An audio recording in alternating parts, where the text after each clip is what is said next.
Enjoy wisdom well में आपका स्वागत है। हमारे चैनल का हिस्सा बनने के लिए धन्यवाद।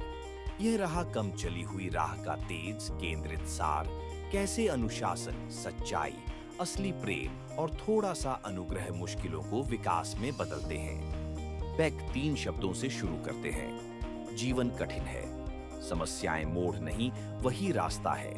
वयस्क होने का पहला कदम है आसान राह की चाह छोड़ना और मानना कि विकास में असुविधा लगेगी। जब हम समस्याओं से सीधा सामना करते हैं, न कि टालते, दोष देते या सुन्न होते, तो अनिवार्य पीड़ा को उद्देश्यपूर्ण सीख में बदल देते हैं। इस विकास का इंजन है अनुशासन। पेक इसे 4 रोजमर्रा की आदतों में बांटते हैं। पहली, आनंद को टालना। जरूरी काम पहले, सुख बाद में। बिल पहले, खेल बाद में। कठिन बातचीत पहले, आराम की शाम बाद में। थोड़ी असुविधा भविष्य की स्वतंत्रता, आत्मविश्वास और नैतिकता खरीदती है। दूसरी, जिम्मेदारी स्वीकारना। न्यूरोटिक लोग हर चीज अपनी मान लेते हैं, चरित्र विकृति वाले कुछ भी नहीं। परिपक्वता है यह पहचानना कि सच में हमारा क्या है और उसे उठाना। हम कहते हैं, यह मैंने चुना, यह मैंने छोड़ा, यह मैं बदल सकता हूं, बजाय उन्होंने मजबूर किया या मैं ऐसा ही हूं।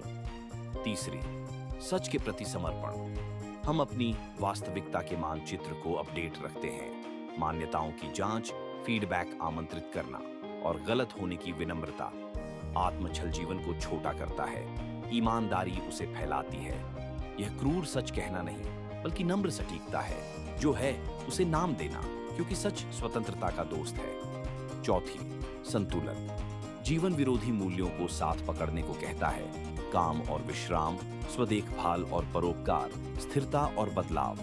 अनुशासन कठोर परिपूर्णता नहीं, लचीला समायोजन है।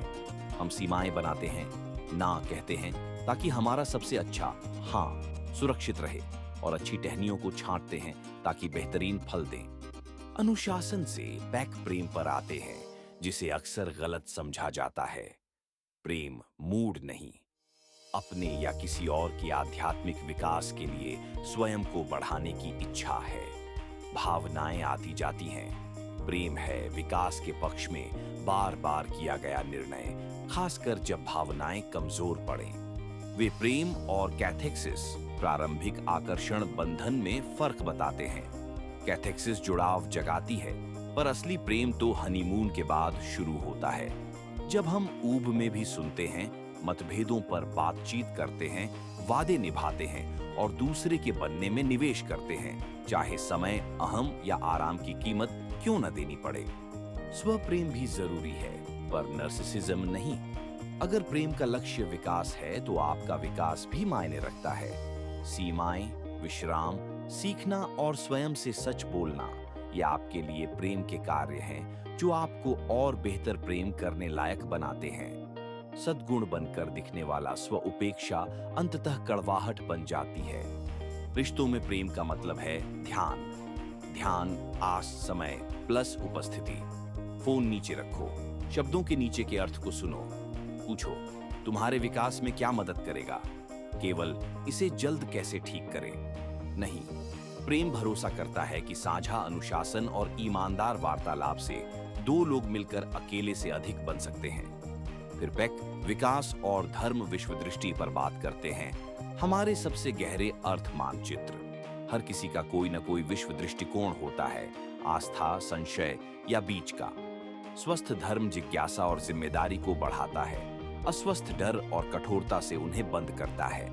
थेरेपी, अध्ययन और समुदाय हमारी मानचित्र सुधार में मदद करते हैं, जब जीवन उन्हें पुराना साबित करे। वे अनुग्रह का भी वर्णन करते हैं।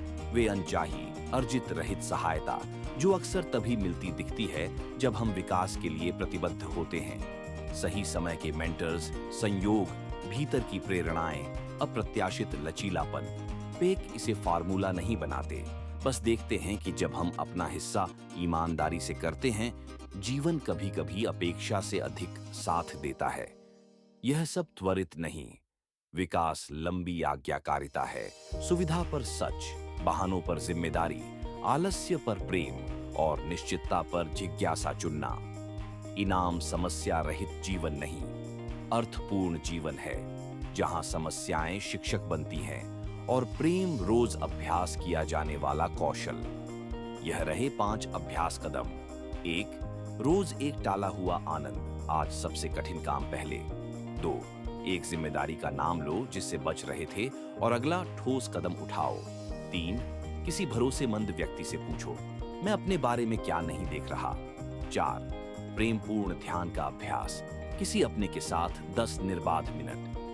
5, हफ्ते में एक बार अपना वास्तविकता मानचित्र रिव्यू करो। इस सप्ताह जीवन ने किस मान्यता को चुनौती दी और तुम उसे कैसे अपडेट करोगे। अंत में किताब का मूल विरोधाभास याद रखो, कम चली हुई राह चमक धमक नहीं है, ये साधारण अनुशासन, शांत प्रेम कर्म और वर्षों तक सच्चाई बोलने का गुणनफल है। और यही वह राह है जो कठिनाई को गहराई में और रिश्तों को बुद्धि की कार्यशाला में बदल देती है। यदि यह सारांश उपयोगी लगा तो सब्सक्राइब करें और कमेंट में बताइए इस हफ्ते आप अपने आप से कौन सी सुकून देने वाली झूठ छोड़ने वाले हैं और उसकी जगह क्या करेंगे। अगर और गहराई चाहिए तो पूरी किताब पढ़ें, और अगर आप किसी और क्षेत्र में पढ़ना चाहते हैं तो अपने चैनल एंजॉय विजडम वेल का अगला वीडियो देखें। वहां मिलते हैं।